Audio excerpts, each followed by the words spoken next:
یا ایھا الذین آمنوا اطیعوا اللہ و اطیعوا الرسول. اب یہ اہم ترین مقام آ رہا ہے قرآن پاک کا، جس میں اللہ تبارک و تعالی نے اسلام کا جو دستوری نظام ہے اس کی تیسری اہم ترین شرط بیان کی ہے. پہلی شرط اس سے پچھلی آیت میں پہلی دو شرطیں پڑھ چکے ہیں ہم. پہلی شرط کیا تھی کہ اہل لوگوں کو امانتیں سپرد کرو، اپنا لیڈر ان کو بناؤ جو اہل ہوں اس منصب کے، بے ایمان لوگ نہ ہوں، بدماش لوگ نہ بن جائیں، ایم این اے اور ایم پی ایس آج کے دور میں اگر ہم بات کر رہے ہیں. اور دوسری چیز کیا تھی کہ لوگوں کے درمیان انصاف کے ساتھ فیصلہ کرنا ہے، عدالتیں آزاد ہونی چاہیے.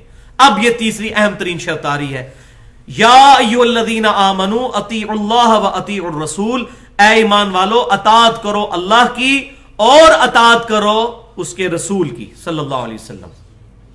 اطاعت کا لفظ کس کے ساتھ آیا؟ اللہ کے ساتھ اور رسول کے ساتھ.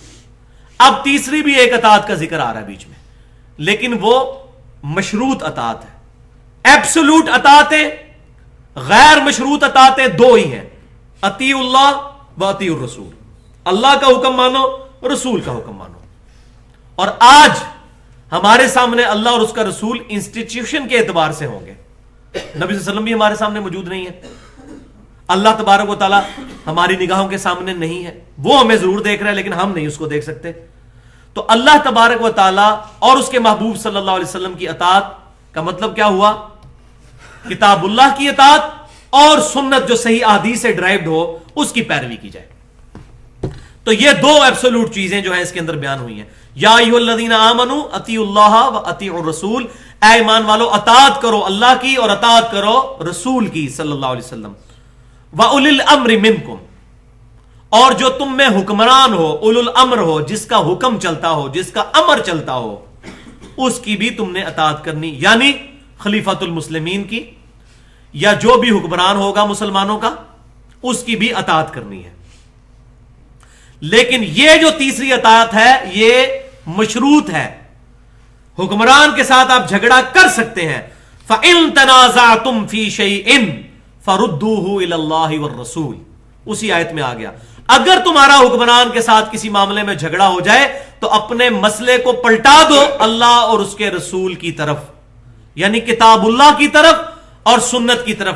اگر تمہارا حکمران کے ساتھ جھگڑا ہو جائے، اولو الامر کے ساتھ، خلیفۃ المسلمین ہی کیوں نہ ہو، اگر وہ کوئی ایسا تنازع کھڑا کر دیتا ہے جو تمہاری نظر میں کتاب اور سنت کے خلاف ہے، تو پھر معاملے کو پلٹاؤ اللہ اس کے رسول کی طرف. لیکن کون پلٹائے گا؟ بے ایمان نہیں پلٹائے گا، ایمان والا ہوگا. ان کنتم تؤمنون باللہ، اگر تم اللہ پر ایمان رکھتے ہو، والیوم الآخر، اور آخرت کی بھی دھمکی لگا دی، اور تمہیں یہ پتہ ہے کہ قیامت والے دن اللہ کے حضور پیش ہونا ہے، تو پھر ہی تم یہ کام کرو گے کہ کتاب و سنت کی بات کرو گے. ورنہ کتاب و سنت کو پس پش ڈال دو گے، اپنی اپنی اسی پرانی ریتوں پر چلتے رہو گے. ذالک خیر، اسی میں تمہاری خیریت ہے. وَأَحْسَنُ تَأْوِيلًا، اور یہی انجام کے اعتبار سے بہتر بھی ہوگا. کیا بہتر ہوگا؟ کہ ایبسولوٹ اطاعت دو، اللہ اور اس کے رسول صلی اللہ علیہ وسلم کی اطاعت اختیار کرنی ہے. اور آج کی ڈیٹ میں انسٹیٹیوشن کی صورت میں اللہ اور اس کے محبوب صلی اللہ علیہ وسلم کی تعلیمات کی اطاعت کرنی ہے. اس کے بعد اگر کسی کی اطاعت ہے تو خلیفۃ المسلمین کی، لیکن وہ بھی ایبسولوٹ نہیں ہے، ریلیٹیو ہے اور مشروط ہے کتاب اور سنت کے دائرے کے اندر. تو یہاں پہلے تو میں دستوری نظام کے حوالے سے بات کر دوں کہ تین جو آئیں سورۃ النساء کی آیت نمبر 58 اور 59 کے اندر جو تین چیزیں آئیں وہ کیا تھیں، ریپیٹ کر لیتے ہیں. پہلی چیز یہ ہے کہ اہل لوگ تمہارے لیڈر ہونے چاہیے. دوسرا، عدالتیں آزاد ہونی چاہیے، انصاف کے ساتھ فیصلہ ہونا چاہیے. اور تیسرا، عدالتیں فیصلہ کریں گی تو کتاب و سنت کے مطابق کریں گی. تو اس سے یہ مسئلہ بھی حل ہو گیا کہ آج یہ بات کی جاتی ہے کہ اس کا فیصلہ کون کرے گا کہ کتاب و سنت کے مطابق فلاں قانون ہے یا نہیں ہے. تو اس کا فیصلہ عدالتیں کریں گی، پارلیمنٹ نہیں کرے گی. یہ جو ڈیموکریسی آج کل چل رہی ہے اس اعتبار سے دنیا میں جہاں کہیں بھی، پاکستان میں اس طرح کی نہیں ہے کہ ہم اس کے اوپر شرک کا فتویٰ لگا دیں. جو دنیا کے اندر جو ڈیموکریسی ہے کہ by the people, for the people, from the people, لوگ جو مسئلہ جو ہے وہ بنا کر اس کے اوپر اتفاق کر لیں. جس طرح کہ ابھی امریکہ کی 3 اسٹیٹس کے اندر ہومو سیکچولیٹی کو انہوں نے جائز کردار جو ہے وہ قرار دے دیا ہے, قرارداد پاس ہو چکی ہے کہ مرد مرد کے ساتھ شادی کر سکتا ہے. وہ کہتے ہیں قانون بنائیں گے ہم, جمہوریت ہے. اس طرح کی جمہوریت خالصتاً شرک ہے.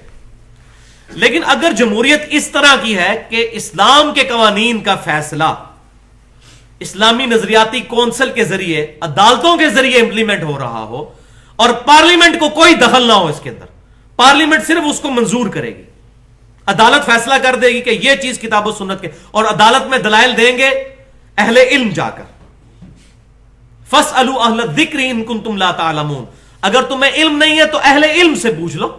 لیکن اہل علم سے یہ نہیں پوچھنا کہ آپ کیا فرماتے ہیں, بزرگ کیا فرماتے ہیں, حضرات کیا فرماتے ہیں, بزرگ کیا فرماتے ہیں, یہ نہیں پوچھنا. یہ پوچھنا ہے اللہ کیا فرماتے ہیں اور رسول اللہ کیا فرماتے ہیں اور اجماع امت کیا کہتا ہے. مولوی کی اپنی بات نہیں کرنی, ورنہ مولوی تو آپ کو پتا ہے جس چیز کے اوپر آج مرضی آپ فتویٰ لے لیں, ہر چیز کو جائز قرار دینے کے لیے مولوی تیار بیٹھا ہے. پیسہ لگائیں آپ, تھوڑا سا اس کو میڈیا کے اوپر لیں, اپنی مرضی کے فتوے لے لیں. تو پاکستان کے اندر الحمدللہ اس اعتبار سے میں سمجھتا ہوں کہ جو جمہوری نظام ہے اس کو ہم اس شرک کے درجے میں نہیں کہہ سکتے. اس کی وجہ یہ ہے کہ یہاں پر کوئی بھی قانون جس کا تعلق دین کے ساتھ ہوتا ہے وہ پارلیمنٹ کو اختیار نہیں ہے جب تک عدالت اس پر فیصلہ نہ کرتے. آپ کو پتا ہے عدالتوں نے فیصلہ کر دیا ہوا ہے کہ پاکستان کا بینکاری نظام سود پر مبنی ہے. عدالت نہیں غلط فیصلہ کرے گی. اس کی وجہ یہ ہے کہ وہاں اہل لوگ بیٹھے ہوئے ہیں الحمدللہ. آج 2012 کے اندر ہم لوگ بیٹھے ہیں, اس وقت بھی آپ دیکھ لیں ہماری جو عدالتی نظام ہے میرے خیال دنیا میں انصاف کے اوپر ایک اچھا خاصا مقام اپنا رکھتا ہے. فیصلے لیٹ ہو رہے ہیں یہ الگ بات ہے, لیکن کم از کم انصاف پر مبنی تو ہے.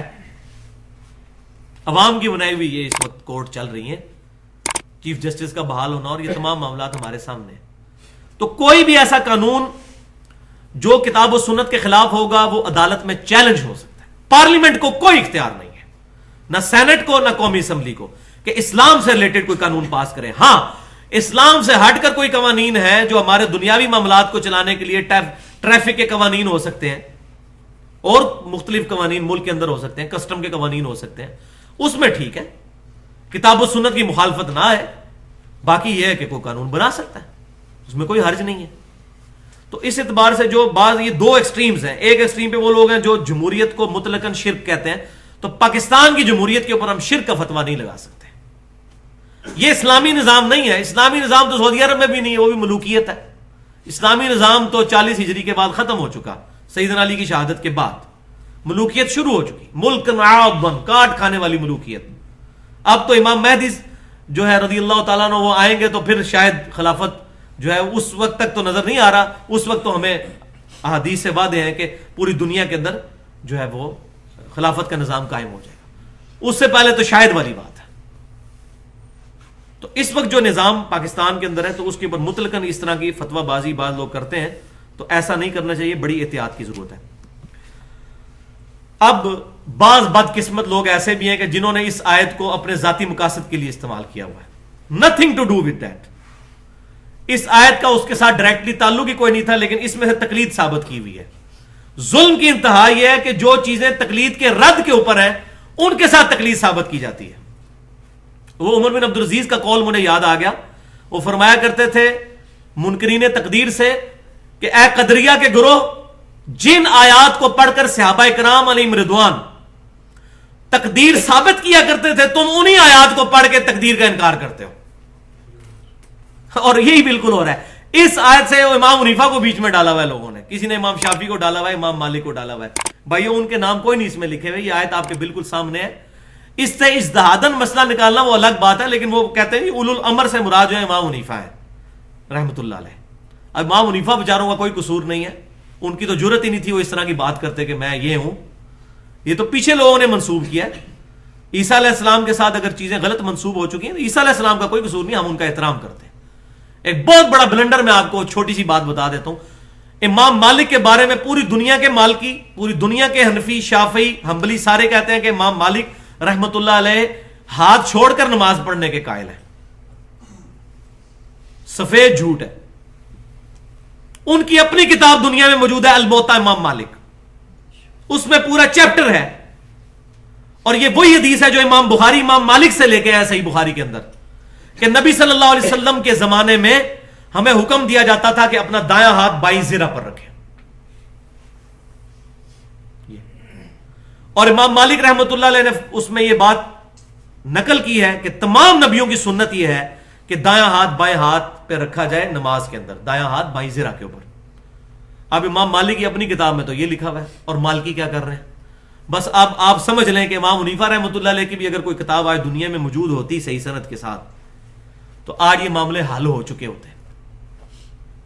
ان کے ساتھ ان کے نام کے اوپر جتنا کھلواڑ کیا جا رہا ہے امت کے ساتھ وہ اس لیے ہو رہا ہے ان بیچاروں کی کتاب کوئی نہیں ایگزسٹ کرتی.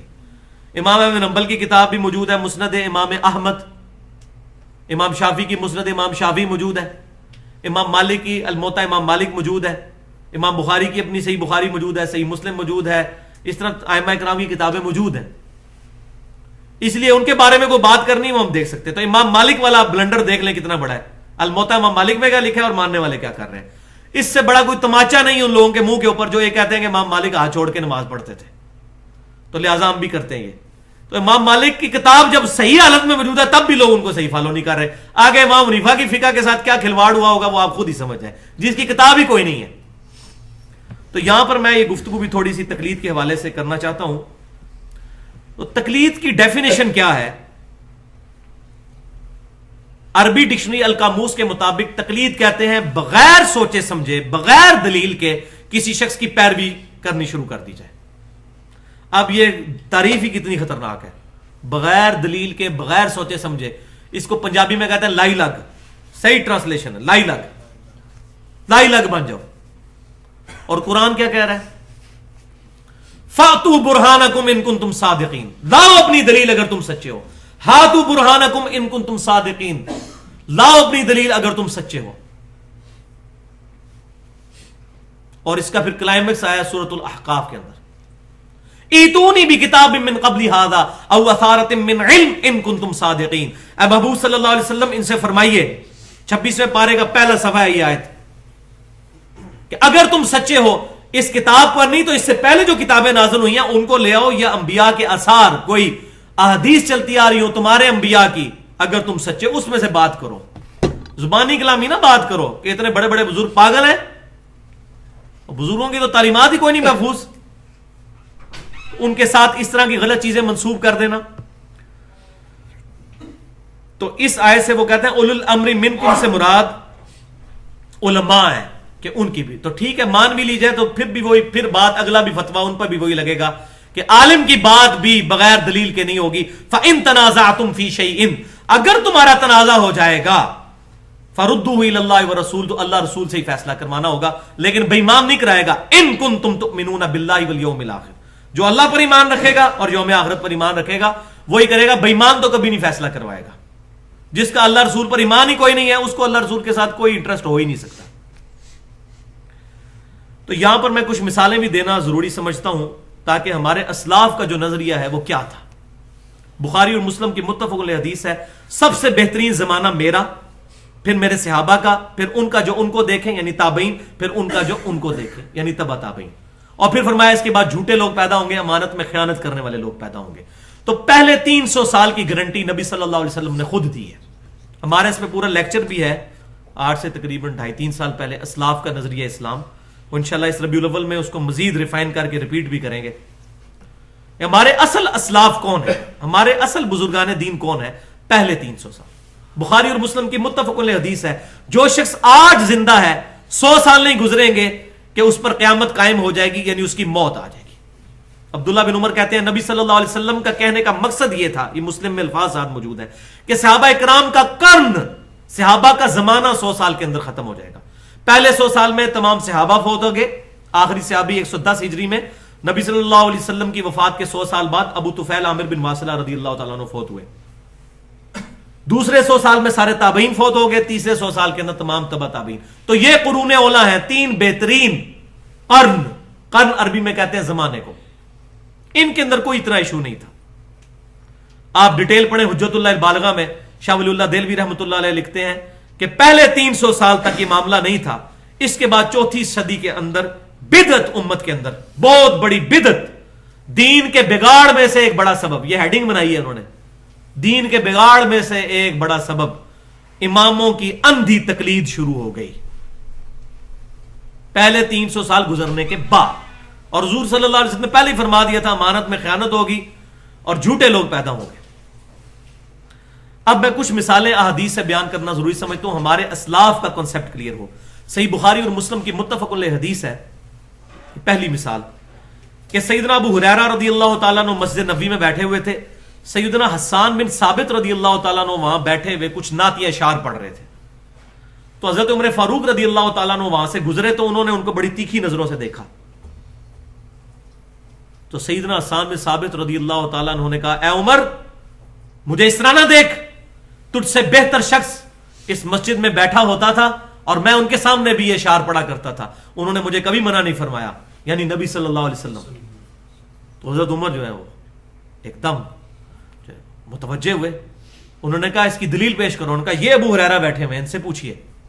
تو سیدنا ابو ہریرہ نے کہا اے امیر المومنین سیدنا حسان بالکل صحیح کہتے ہیں، بلکہ نبی صلی اللہ علیہ وسلم نے دعا فرمائی اے اللہ حسان کی مدد فرما روح قدس کے ذریعے. تو کافروں کے جو نبی صلی اللہ علیہ وسلم پر اعتراضات تھے اس کے جواب وہ شعروں میں دیا کرتے تھے. تو سیدنا عمر رضی اللہ تعالیٰ نے پھر اپنی اس بات سے رجوع کر لی. انہوں نے آگے سے نہیں کہا کہ تم نے نہیں سنا ہوا علیکم بسنتی و سنت الخلفاء الراشدین. ان کو پتا تھا کہ یہ تمام چیزیں مشروط ہیں اللہ اور اس کے رسول کی اطاعت کے ساتھ. اس سے جو بھی بندہ ہٹے گا وہ چاہے سیدنا عمر ہو، سیدنا ابوبکر ہو، سیدنا عثمان و علی ہو، ان کی بات نہیں مانی جائے گی. مسند امام احمد میں مجھے قول یاد آ گیا، عبداللہ بن عباس رضی اللہ تعالیٰ عنہما ایک دفعہ کوئی حدیث بیان کر رہے تھے، یہ صحیح سند کے ساتھ موجود ہے. کسی شخص نے کہا ابو بکر عمر تو اس مسئلے میں یہ کہتے ہیں، اور انہوں نے کہا اس کے جواب میں کہ قریب ہے کہ آسمان سے پتھر برس پڑے تم پر کہ میں تمہیں رسول اللہ کی حدیث سناتا ہوں اور تم کہتے ہو ابو بکر عمر یہ کہتے ہیں. اور بھائیو یہاں تو امام حنیفہ کو پتہ نہیں کیا بنا دیا ہوا لوگوں نے. اور صحابہ کرام کے زمانے میں یہ لوگ ہوتے ہیں ان کے گاٹے اتار دیے جاتے ہیں. وَلِعَوْذُ بِاللَّہ. دوسری مثال جامعہ ترمذی میں مشہور ترین مثال ہے.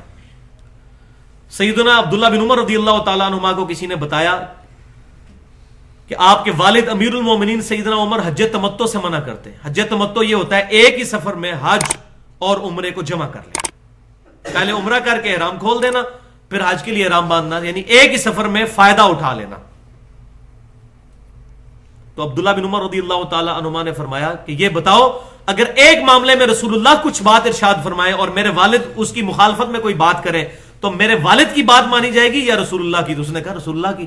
تو انہوں نے فرمایا کہ نبی صلی اللہ علیہ وسلم نے حج تمتع کیا ہے اور ہم حج تمتع کے قائل ہیں. پھر دوسری روایتوں میں ملتا ہے انہوں نے کہا کہ میں حج تمتع کی نیت کرتا ہوں. چلو بتاؤ میرے والد کو جا کر. اور یہی واقعہ سیدنا عثمان کے بارے میں بخاری اور مسلم میں ہے. یہ کوئی نہیں بتاتا، یہ بخاری اور مسلم میں ہے جو میں بتانے لگا ہوں آپ کو. سیدنا عثمان نے اپنے زمانے میں بھی حج تمتع پہ پابندی لگائی تو سیدنا علی نے ایک خط لکھا حضرت عثمان کو جو بخاری اور مسلم میں موجود ہے کہ میں کسی بھی شخص کے کہنے کے اوپر وہ چیز نہیں چھوڑ سکتا جو میرے نبی کی سنت ہے، وہ عثمان ہی کیوں نہ ہو. سیدنا عثمان بھی خلیفہ راشد ہے، سیدنا علی نے مخالفت کر دی. خود سیدنا علی کے بارے میں آتا ہے صحیح بخاری کے اندر اور جامعہ ترمذی میں صحیح سند کے ساتھ ڈیٹیل کے ساتھ. انہوں نے اپنے زمانے میں مرتدین کو زندہ جلوا دیا، جو اسلام چھوڑ گئے ان کو قتل کروانے کے بجائے آگ میں جلوا دیا. تو عبداللہ بن عباس رضی اللہ تعالیٰ عنہما آئے، انہوں نے کہا کہ امیر المومنین رسول اللہ صلی اللہ علیہ وسلم نے لوگوں کو آگ میں زندہ جلایا جانے سے منع فرمایا ہے اور فرمایا ہے کہ آگ میں زندہ جلایا جانا یہ اللہ کی سزا ہے جو اپنے بندوں کو دے گا. انسان کو آگ میں نہیں جلا سکتا. رسول اللہ صلی اللہ علیہ وسلم قتل کروایا کرتے تھے، مرتدین کو قتل کیا کرے. تو انہوں نے کہا میں رجوع کرتا ہوں اپنے مسئلے سے. انہوں نے آگے سے نہیں سنایا علیکم بسنتی و سنت الخلفاء الراشدین المہدیین. یہ حدیث بالکل صحیح ہے، جامعہ ترمذی میں، سنن ابن ماجہ میں، سنن ابی داؤد میں. لیکن خلفاء راشدین کی سنت وہ جس پر صحابہ کا اجماع ہو جائے، انڈیویجول کسی خلیفہ راشد کا فیصلہ نہیں. اسی لیے یہی فرمایا گیا علیکم بسنتی و سنت الخلفاء الراشدین، کیونکہ خلیفہ راشد کوئی کام کرے گا پبلکلی رپورٹ ہو جائے گا. صحابہ کو نہیں حجت بنایا گیا. وہ حدیث ضعیف ہے، سخت ترین ضعیف ہے کہ میرے صحابہ ستاروں کی مانند ہے.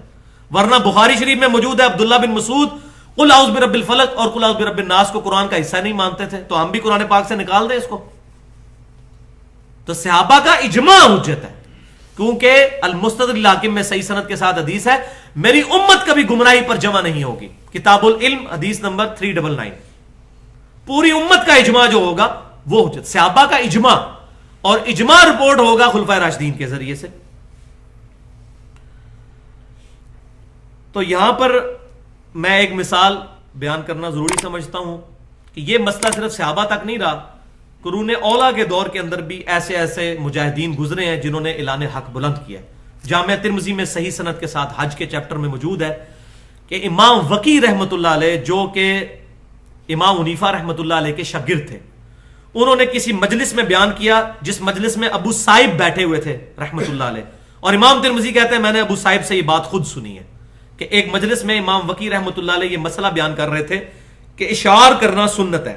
اشعار یہ ہوتا ہے کہ جو ہدی کا جانور ہے، قربانی کا جانور ہے، جو حج کے لیے جا رہا ہوتا ہے، اس کی گردن پہ ہلکی سی یوں نوک لگا کے چھری کی تھوڑا سا خون نکلے تو اس کے خون یہاں پر گردن پہ مل دیا جائے، تاکہ وہ سرخی نشان بتائے کہ یہ اللہ کی راہ کا جانور ہے۔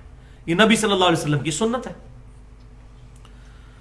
تو وہاں ایک بندے نے بیٹھے ہوئے کہا کہ امام حنیفہ رحمۃ اللہ علیہ اور ابراہیم نخعی رحمۃ اللہ علیہ تو اس کو کہتے ہیں یہ تو جانور کا مسئلہ کرنا ہے، یہ تو بدعت ہے، یہ تو مسئلہ کرنا ہے، یہ تو جانور کو تکلیف دینے والی بات ہے، کل کو کوئی یہ کہے گا جی جانور کو قربان کرنا بھی تکلیف دینا ہے۔ تو امام وقی رحمۃ اللہ علیہ نے فرمایا کہ میں تجھے رسول اللہ کی حدیث بیان کر رہا ہوں اور تو مجھے کہہ رہا ہے کہ ابو حنیفہ یہ کہتا ہے اور ابراہیم نخعی یہ کہتا ہے، تو اس قابل ہے کہ تجھے قید کر دیا جائے اور اس وقت تک آزاد نہ کیا جائے جب تک کہ تو اپنے قول سے رجوع نہ کر لے۔ یہ امام ترمذی لے کے آئے ہیں صحیح سند کے ساتھ۔ تو امام وقی حالانکہ امام حنیفہ کے شاگرد تھے، انہوں نے صحیح تعلیمات حاصل کی تھی، سارے ائمہ نے یہی بات کی، امام حنیفہ ہوں، امام شافعی ہوں، امام مالک ہوں، امام احمد بن حنبل ہوں، امام جعفر ہوں، بڑے بڑے ائمہ جتنے، انہوں نے یہی بات کی، ہماری کوئی بات کتاب و سنت اور اجماع کے خلاف ہو اس کو دیوار پہ مار دو۔ یہ چیلنج نہیں انہوں نے کیا، یہ کہتے ہیں چیلنج کیا ہے، چیلنج کرتے نا اگر تو وہ تو پیغمبری کا دعویٰ کر لیتے، صرف نبی صلی اللہ علیہ وسلم سے غلطی نہیں ہو سکتی، باقی تو کوئی شخص معصوم نہیں ہے۔ یہ انہوں نے اپنی قبر باری ہونے سے بچائی ہے کہ دیکھنا بھائی یہ چیک کر لینا۔ پوری ڈیٹیل جو ہے وہ انشاءاللہ میں اس لیکچر کے اندر پھر ڈیٹیل کے ساتھ بیان کروں گا۔ اب فقہ حنفی کے 2-3 مسئلے ایسے ہیں جو کتاب و سنت کے بالکل خلاف ہیں، وہ میں ضروری سمجھتا ہوں یہاں پر بیان کر دوں تاکہ میں یہ بات پتہ چلے کہ الحمدللہ آج ہمارے حنفی بھائیوں نے بھی، بریلویوں اور دیوبندیوں نے بھی ان مسئلوں سے رجوع کر لیا ہے۔ مثال کے طور پر در مختار کے اندر یہ لکھا ہوا ہے کہ مدینہ ہم حنفیوں کے نزدیک حرم نہیں ہے، اور بخاری مسلم کی درجنوں حدیثیں اس پر گواہ ہیں کہ مدینہ حرم ہے، لیکن آج کے دیوبندی اور بریلوی حنفی مدینے کو حرم مانتے ہیں، اپنے امام کے قول کو چھوڑ چکے ہوئے ہیں۔ بڑی اچھی بات ہے، صحیح حدیث مل گئی، قول چھوڑ دیا، وہ امام حنیفہ والی بات پہ عمل کیا کہ میرا قول دیوار پہ مار دینا۔ ہمارے الحمدللہ دیوبندی بریلوی بھائیوں نے یہ قول دیوار پر مار دیا ہے، دیوار پر مار کر رکھ دیا ہے، اور کہتے ہیں نہیں مدینہ حرم ہے۔ امام احمد بریلوی صاحب نے فتاوی رضویہ میں بڑے کھل کے لکھا ہے کہ ہمیں حدیثیں پہنچی ہیں، ہم کیوں نہ مدینے کو حرم مانے۔ انہوں نے پوری نعت لکھی ہے، حاجیو آؤ شہنشاہ کا روزہ دیکھو، کعبہ تو دیکھ چکے، کعبے کا کعبہ دیکھو، تو انہوں نے رجوع کیا ہے، بڑی اچھی بات ہے۔ اسی طریقے سے موطا امام محمد میں موجود ہے کہ عقیقہ کرنا مکروہ ہے، اور بخاری میں پورا چیپٹر ہے کہ عقیقہ کرنا سنت ہے۔ جامع ترمذی اور ابن ماجہ کے اندر حدیث موجود ہے، عقیقہ کرو، لڑکے کی طرف سے 2 بکرے، لڑکی کی طرف سے 1 بکرا، اور بچے کی جان گروی ہوتی ہے عقیقے کے، یہ بس یہ سنت ہے۔ اور الحمدللہ آج بریلوی دیوبندی بھی عقیقہ کرتے ہیں، اپنے امام کے قول کو دیوار پہ مار دیا ہے۔ مبارکباد ہے ہمارے حنفی بھائیوں کے لیے، یہ بات ہوئی نا، یہ پکے حنفی۔ تو ہم کہتے ہیں اماموں کو بھی مانے، اماموں کی بھی مانے، الحمدللہ ہم اماموں کو بھی مانتے ہیں، اماموں کی بھی مانتے ہیں۔ اور سنیں شوال کے 6 روزوں کے بارے میں فقہ حنفی کی تمام کتابوں میں لکھا ہوا ہے یہ بدعت ہے، اور صحیح مسلم میں، جامع ترمذی، ابو داؤد، نسائی، ابن ماجہ میں، سیاہ ستہ میں، کتب ستہ میں، بخاری کو چھوڑ کے 5 کتابوں میں حدیث موجود ہے، جس نے شوال کے 6 روزے رمضان کے بعد رکھے اس کو پورے سال کے روزوں کا ثواب ملے گا، جیسے وہ ہمیشہ روزہ رکھنے والا ہے۔ الحمدللہ ہمارے بریلوی دیوبندی بھائیوں نے امام حنیفہ رحمۃ اللہ علیہ کے اس فتوے کو دیوار پہ مار دیا ہے کہ شوال کے 6 روزے بدعت ہے۔ وہ کہتے ہیں ہم رکھتے ہیں، الحمدللہ میں بھی رکھتا رہوں، 31 سال تک میں بریلوی رہوں، اس وقت بھی میں رکھتا تھا، آج میری عمر 34 سال ہے، اس وقت بھی شوال کے 6 روزے ہم رکھتے تھے۔ تو الحمدللہ ہم نے امام حنیفہ رحمۃ اللہ علیہ کی سنت پر عمل کرتے ہیں، ان کا قول دیوار پر مار دیا۔ ہم اپنے پروفٹ کو نہیں چھوڑ سکتے. ما ضل صاحبکم وما غوا, تمہارے نبی نہ کبھی بہکے ہیں نہ کبھی بہرا چلے ہیں. صرف نبی صلی اللہ علیہ وسلم کی یہ شان ہے, اس کے بعد علاوہ کوئی شخص ایسا نہیں ہے جس کے لیے یہ فضیلت ہو. تو یہ بھی بات یاد رکھیں, بڑے سے بڑے لوگوں تک صحیح حدیث نہیں پہنچ سکتی. بخاری اور مسلم کی ایسا معاملہ ہو سکتا ہے, بخاری اور مسلم کی متفق علیہ حدیث ہے, سب سے زیادہ حدیثیں روایت کرنے والے سیدنا ابو ہریرہ ہیں رضی اللہ تعالیٰ عنہ. 50 سال تک 30 سال تک نبی صلی اللہ علیہ وسلم کی وفات کے بعد وہ یہ فتویٰ دیتے تھے جس پہ غسل فرض ہو وہ روزہ نہیں رکھ سکتا جب تک غسل نہ اتار لے. حتیٰ کہ پھر جب سیدہ عائشہ تک بات پہنچی تو انہوں نے جب یہ بات بتائی کہ نبی صلی اللہ علیہ وسلم صحبت کرنے سے, اپنی بیوی سے صحبت کرنے کے بعد جب غسل فرض ہوتا تھا تو پہلے سحری کھا کے روزہ رکھ لیتے تھے, اذانوں کے بعد غسل اتارتے تھے. تو سیدنا ابو ہریرہ نے رجوع کر لیا. 30 سال تک وہ بھی غلط فتویٰ دیتے رہے. امام حنیفہ رحمۃ اللہ علیہ کیا حضرت ابو ہریرہ سے بھی زیادہ حدیثیں جانتے تھے؟ تو اگر ان تک کوئی حدیث نہیں پہنچی, ان کو کسی معاملے میں غلطی لگ گئی تو کوئی ایسا مسئلہ نہیں ہے. غلطی صرف ایک بندے کو نہیں لگ سکتی. جو امام مالک کا قول ہے, رسول اللہ کی قبر کی طرف اشارہ کرتے تھے صلی اللہ علیہ وسلم, اس صاحب قبر کے علاوہ دنیا میں کوئی ایسا شخص نہیں جس کی کچھ باتیں مردود اور کچھ مقبول نہ ہو. بس یہ شخص ایسا ہے جس کی تمام باتیں مقبول ہیں. باقی اس کے علاوہ کوئی بھی شخص ہے اس کی کوئی بات مردود بھی ہو سکتی ہے, رد بھی ہو سکتا ہے. صحیح مسلم میں حدیث موجود ہے, ابن عباس رضی اللہ تعالیٰ عنہ نبی صلی اللہ علیہ وسلم کی وفات کے بعد 50 سال تک یہ فتویٰ دیتے تھے کہ موتا کرنا جائز ہے. ان تک حدیث نہیں پہنچی تھی, پھر انہوں نے اعلانیہ رجوع بھی کر لیا. پیسے دے کے ایک رات کا نکاح یا کچھ پیریڈ کے لیے نکاح, جو کہتے ہیں جی وہ تو رافضی کرتے ہیں اور شیعہ کرتے ہیں, یہ تمام چیزیں سیدنا ابن عباس رضی اللہ تعالیٰ کے فتاوی میں موجود ہیں, لیکن انہوں نے رجوع کر لیا. تو ابن عباس جن کے بارے میں بخاری مسلم حدیث ہے اللہ اس کو قرآن کا علم عطا فرما, امام حنیفہ کا مرتبہ ابن عباس سے بھی زیادہ ہے رضی اللہ تعالیٰ عنہ. تو یہ بات یاد رکھیں, ان کو یہ بتائیں. اصل میں انہوں نے اپنی پبلک کو یہ دھوکہ دیا ہے کہ یہ اماموں کے گستاخ ہیں. تو ہم یہی کہیں گے اس پہ کہ آپ بھی حضرت عیسیٰ کے گستاخ ہو, حضرت عیسیٰ کو اللہ کا بیٹا کیوں نہیں مانتے؟ تو کہیں گے ہم حضرت عیسیٰ کو مانتے ہیں لیکن بیٹا نہیں مانیں گے. تو بھائی ہم بھی امام حنیفہ رحمۃ اللہ علیہ کو مانتے ہیں, ان کو نبی نہیں مان سکتے. یہ بس مثال دیں ان کو, یہ پھکی دے دیں, انشاءاللہ ان کا ہاضمہ صحیح ہو جائے گا کہ ہم مانتے ہیں. ٹھیک ہے جی. تو اب اگر آپ ہمیں اجازت دیں تو ہم ایک سخت جملہ بولیں گے کہ حقیقت یہ ہے کہ آپ رسول اللہ کو ہی نہیں مانتے ہو. زبان حال سے تو یہی لگتا ہے, باقی ٹھیک ہے. یعنی آپ کے کرتوت یہ بتاتے ہیں کہ آپ کو بخاری اور مسلم سے نماز کا طریقہ بتایا جاتا ہے, آپ کہتے ہو نہیں جی ہمارے بزرگ تو یہ کرتے رہے, اتنے بڑے بڑے بزرگ پاگل تھے.